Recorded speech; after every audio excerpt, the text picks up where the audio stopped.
Assalamualaikum warahmatullahi wabarakatuh. Selamat pagi anak-anak. Selamat beraktivitas kembali. Semoga kalian sehat selalu. Hari ini adalah hari pertemuan kedua kita di materi pelajaran Bahasa Indonesia. Pertemuan sebelumnya Bapak telah menyampaikan materi tentang teks berita. Ada yang masih ingat apa itu teks berita? Teks berita adalah teks yang berisi informasi tentang peristiwa yang sedang ataupun telah terjadi. Nah, materi selanjutnya yaitu adalah tentang puisi.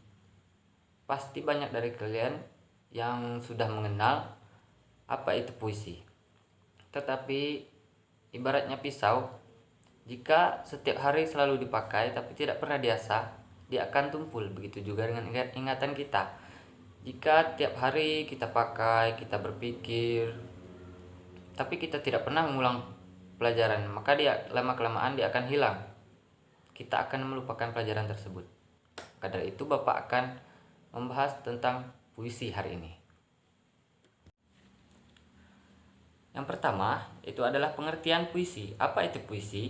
Puisi adalah sebuah karya sastra yang diucapkan dengan sebuah perasaan yang di dalamnya menggambarkan keresahan, imajinasi, kritik, pemikiran, nasihat, ataupun kenangan.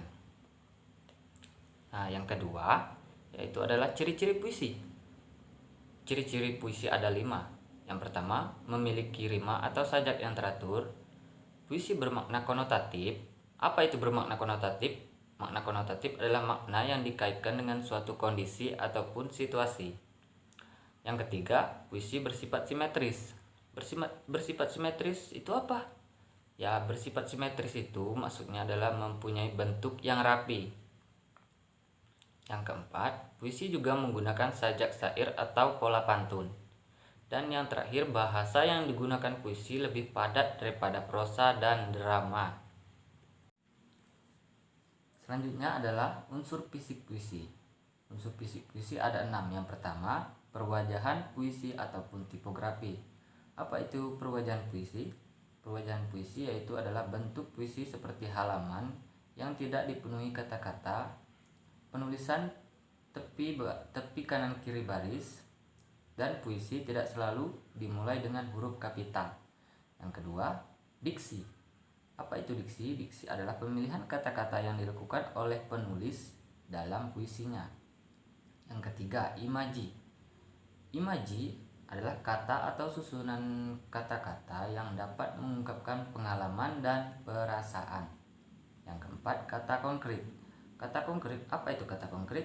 Kata konkret yaitu kata yang dapat ditangkap indera yang memungkinkan munculnya imaji. Kata-kata ini berhubungan dengan kiasan dan lambang. Yang kelima, majas. Majas ataupun gaya bahasa. Majas adalah penggunaan bahasa yang dapat menghidupkan atau meningkatkan efek dan menimbulkan konotasi tertentu. Yang terakhir, rima. Rima yaitu adalah persamaan bunyi pada puisi baik di awal, tengah, dan akhir baris puisi. Pada poin terakhir ini hampir sama dengan pantun.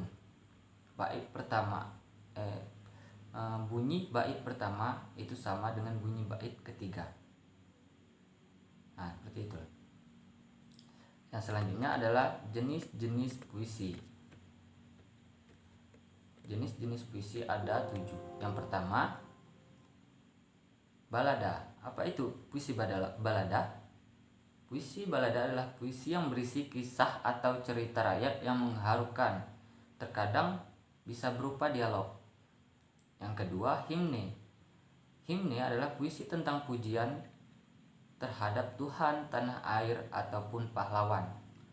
Ode.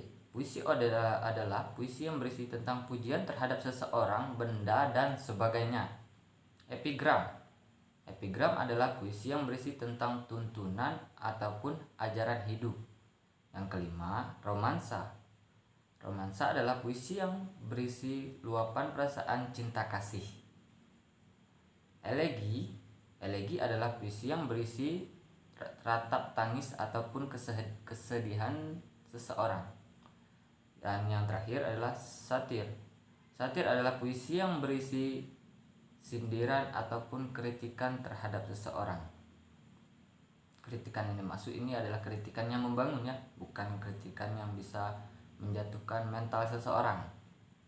Nah, itu adalah materi-materi puisi. Bisa kalian tonton secara berulang dan kalian pahami materi-materinya. Oke, itu saja. Bapak ucapkan terima kasih. Wassalamualaikum warahmatullahi wabarakatuh.